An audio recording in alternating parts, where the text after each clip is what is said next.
Forse erano qui da quasi un anno i resti di un uomo ritrovati casualmente in questo campo incolto, a pochi metri dalla rotonda che porta ai grandi centri commerciali di Marghera, a pochi metri da un tratto di strada percorso ogni giorno da migliaia di automobili, di camion, di mezzi pubblici.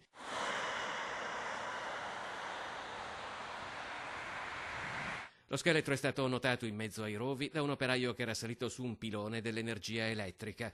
La polizia ha trovato un portafoglio con una carta d'identità intestata ad un 23enne croato.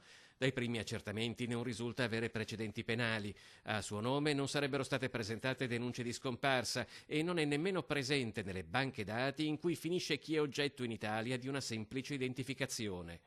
Sul posto sono intervenuti il medico legale e gli esperti della scientifica. I resti sono stati quindi trasportati all'obitorio di Padova per ulteriori accertamenti. Se per il momento nulla si sa della vita del proprietario della carta d'identità, per la quale è stato anche interessato il consolato croato, qualche ipotesi in più su quale sia stata la fine dell'uomo ritrovato